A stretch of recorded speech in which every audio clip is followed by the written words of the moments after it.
and welcome back to my needle felting tutorial, Needle Felted Forest Folk. We are now on part 3, which is where we just sort of get to do the really fun bit, which is actually adding all the lovely finishing details and the dress. We've worked everything around a wire armature, which you will have done in part 1, and then we've added the face details and the details around the body, which are these gorgeous Blueface Leicester locks. And this is part 3, where we actually add this beautiful wool top to create her dress.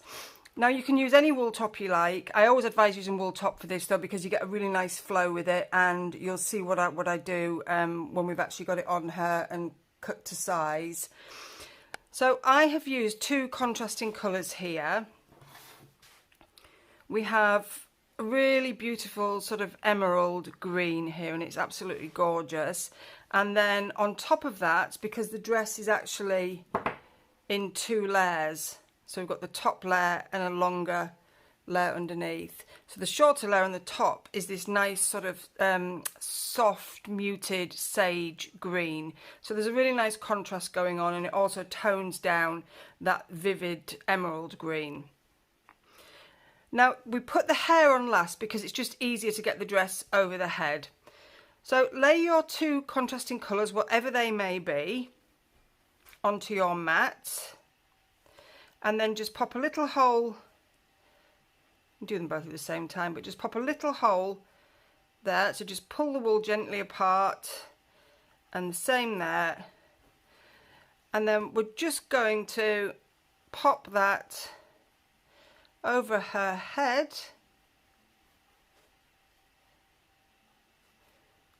A little bit there. So we can start working and shaping this dress. This is really easy to do. You can do this any style you like. You don't have to follow the way I'm doing it. This is just the way I like to do it. And what we're going to do is just pull that down there, as you can see. And what I did before I started was I just took a little bit of that bright green emerald off so that I can tie this and secure it as a belt. And we'll be adding another piece as a belt on afterwards, but that's just to secure all the details we'll be popping in here. So there you go. As you can see, we've got this nice dress sort of sitting across the shoulders. So I'm just going to pop that on, just pull this down so it's nice and secure.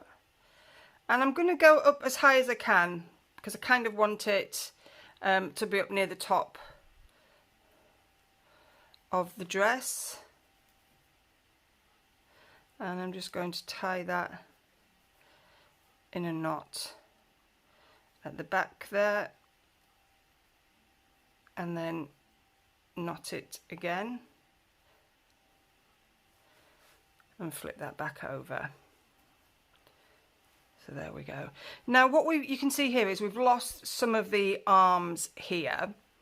So I'm just going to pin back those arms with my felting needle and just push that top layer in first, because we want to see this nice green layer underneath, this bright sort of emerald green. And I'm just going to tease that in. Don't have to do much with this. We're just lifting it up so we don't lose so much of the arms. And we can come back later and finish that. And then do the same on this side. So bring that top layer of light green in, because we want that emerald green visible underneath as well. Tuck that in like so, and then just pull this dress down so it's quite secure. There's no baggy bits, and that's it. The dress is on, and ready to be trimmed and styled. You can leave that brown area at the front, or if you want to cover it, you can just tease that wool over. I'm just going to leave mine like that. I'm just going to secure these arms so they don't drop down. Again, just gentle pokes with the needle. You don't want to work it too much because you don't want to leave needle marks. So go in from the underneath, and there we go. There we go. Nicely done. So now I'm going to cut the dress, and I want to see quite a lot of her legs because I want to pose it. So I kind of want to see her dress just on the knees or above the knees. So I'm just going to sweep back that top layer, and the bottom layer is what I'm going to trim first. And you have to be quite brutal with this. I've probably used a little bit too much here, but I am just going to cut straight across.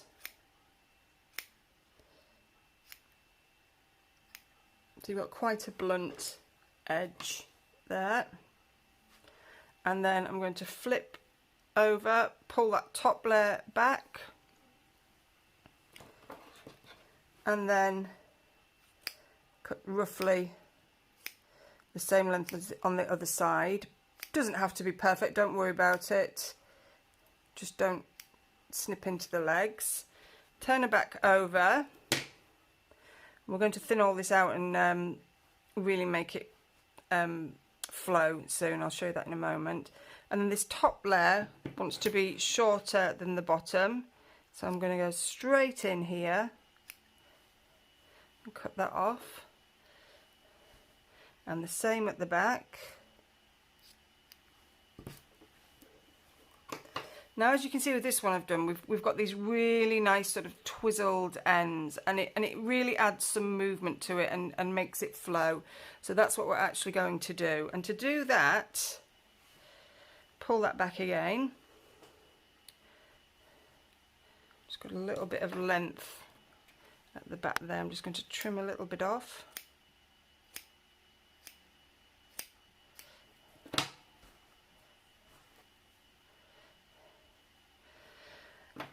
And then to create those little points and those areas where we can twizzle, to give it that movement and flow, I'm just going to cut up into the dress because I really want to thin this out because it's a bit bulky. So you can be quite ruthless with this. Just go all the way around.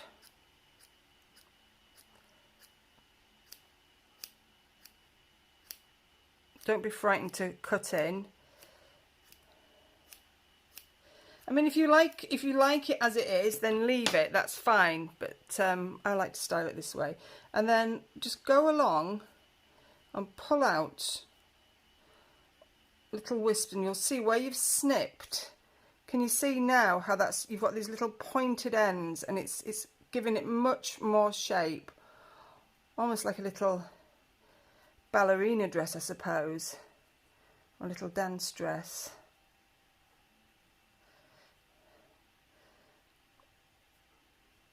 There we go. And you'll probably spend more time than I'm going to on this, but I'm just going to do it quite quickly. And you see how that's really thinned out those ends. And then we do the same for the top part, making sure not to snip into the bottom layer that we've just done.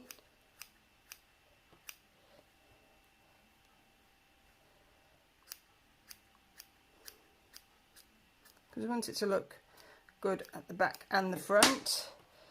And just go along. And you see what a difference that's made. It's given it much more drama, much more movement.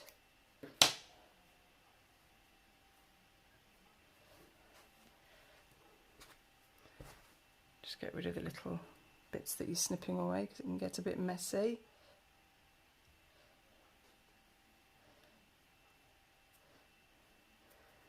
Snip that there. And there we go. And then just move that around the side there. And then what I'm going to do as well is I'm going to add some curls and details in here. So what I've got is, you just use whatever you've got. I've got some silk fibre here. This is wild tusser silk, I think. You don't need much. So just pop some over the shoulders. You don't need to attach it just yet. Just let's get everything in position. So I'll pop that there. And then I think we'll have a little bit of the green that we actually used on her arms and legs. We'll have some of that coming over and down. I'll have a little bit here as well, just going around. And then you can just poke a few times with the needle just to secure it.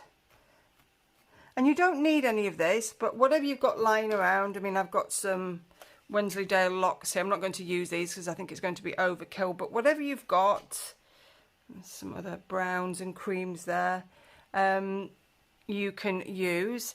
And then I'm also going to just pop in a little bit of this. This is plant dyed art yarn, and this is Blueface Leicester as well, I believe. And I'm just going to pop a little bit of that there. And I'm just going to felt that there.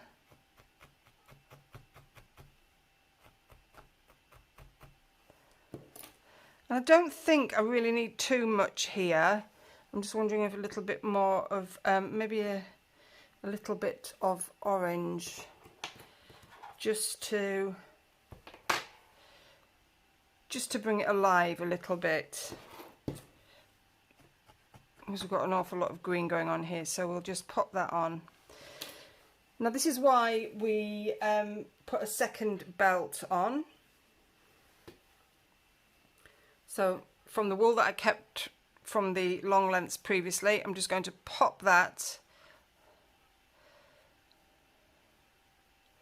on here and flip that over, bring any loose bits over the back and just tie that again, and this will secure those little excuse me, those little embellishments that we've just added.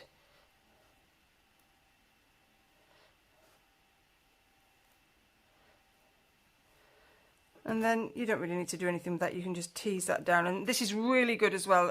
Good use of needle. If you just use your needle, you can continue to thin out any loose strands. Can you see what that's doing? That's really thinning out that dress.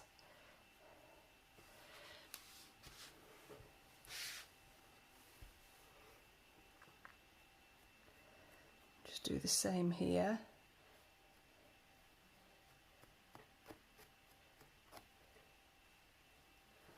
There we go. And then we'll just push this up and secure that. I would go in at the side of the waist, that way you're not creating any needle marks at the front of the dress. So that sort of just cinch it in.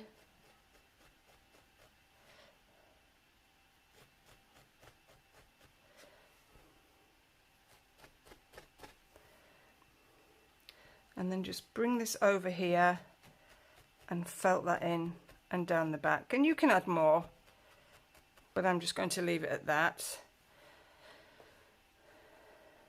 And then bring these down.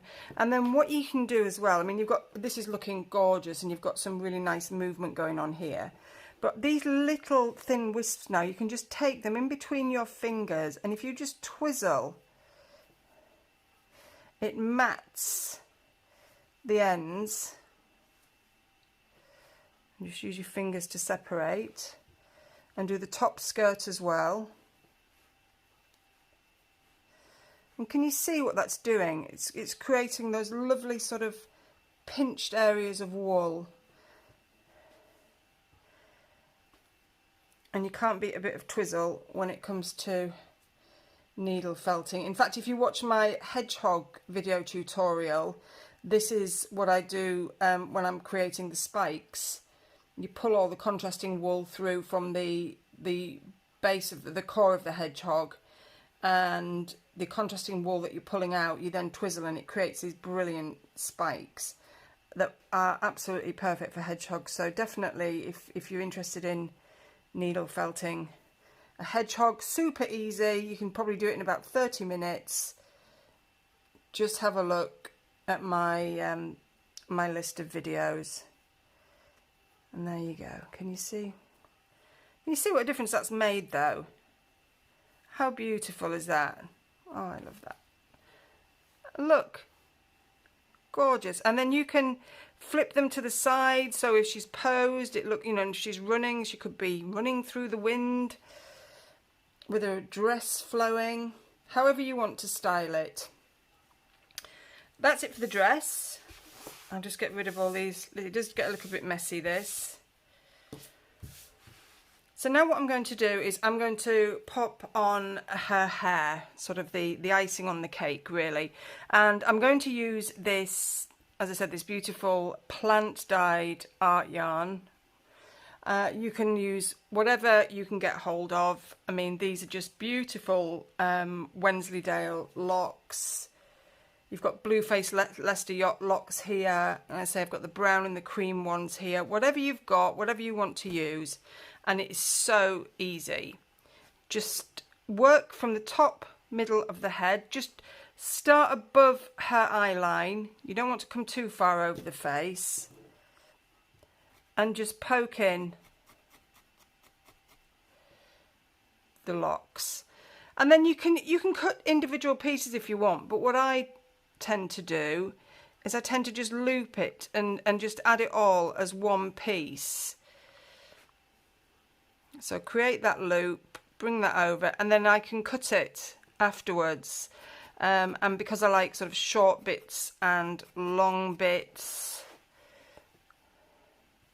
all over the place, so I'm looping that. And you've got all these lovely lengths as well, so we can pop those in. It's really quite random. There's no set pattern to it. Just work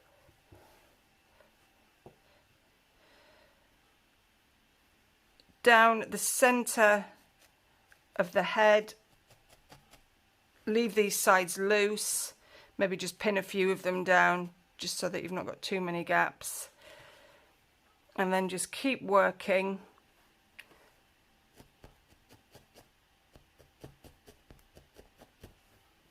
Loop it again. Got some silk there mixed in. And work down towards the back of the neck.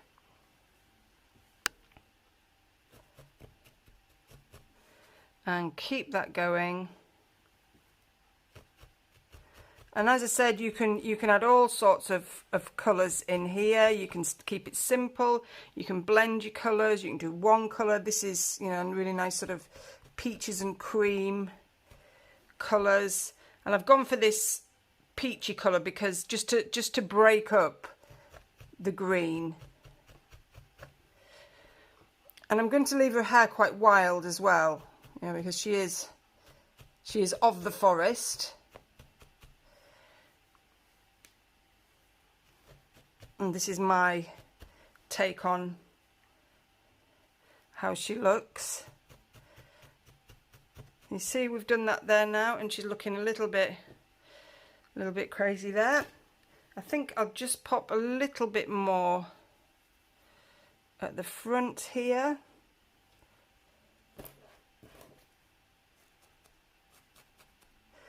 And also, when you're snipping the hair, and if you're snipping any long bits, you can felt them back in.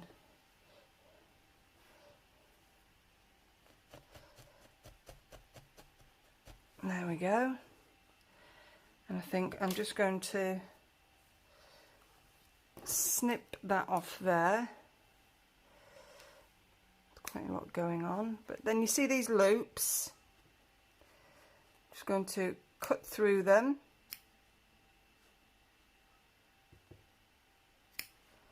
At the back as well.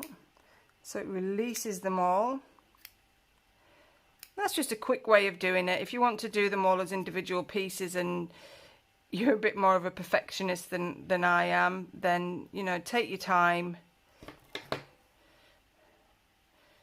bit of a long bit there. And then what I actually like to do as well is I like to have some short bits sticking up on the top, just sort of coming out.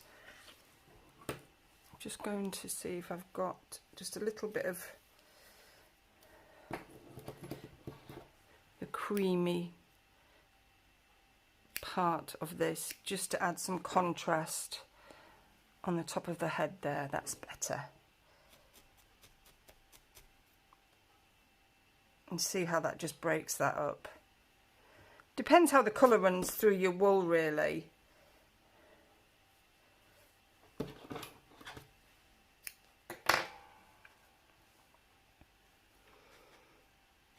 Pop that there. And see, you're just poking that in gently. And I'm going to trim this. I want a sort of, I think I'm going to have this bit just sticking up. There we go. And then just bring that back off her face a little bit, bring that down there. And I'm going to leave mine pretty wild, but if you want to have it really neat and all one length, you can do. But for me, just lose that bit there. A bit at the back. And then this bit, I think I'm just going to pop there. So nothing is wasted with this wool. We don't want to waste it because it's beautiful wool. So we want to use all the bits up that we can. And I think one last piece just at the front. I'm just going to go in here.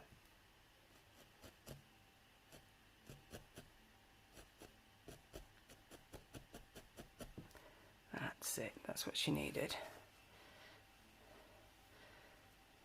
And then bring all this down. There, so that's a little bit rougher than I would have it normally, but I don't want to spend too long doing this. And there she is. She's finished in all her glory, in her beautiful dress. And this one, just move that one out of the way, I've actually popped on a wooden base, and I'll just pop that out. That is just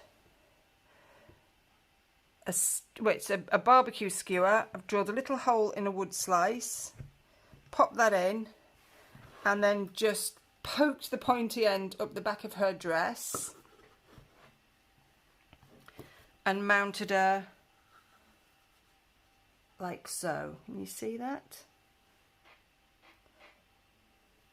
She's lovely. And then you don't have to mount her. You can just sit them. I've got a sort of antique style cotton reel here, and she's sat on that one. And that really is it. Your beautiful Fern of the Forest is now complete and ready for you to display. So thanks for joining me, and I really hope you enjoyed that.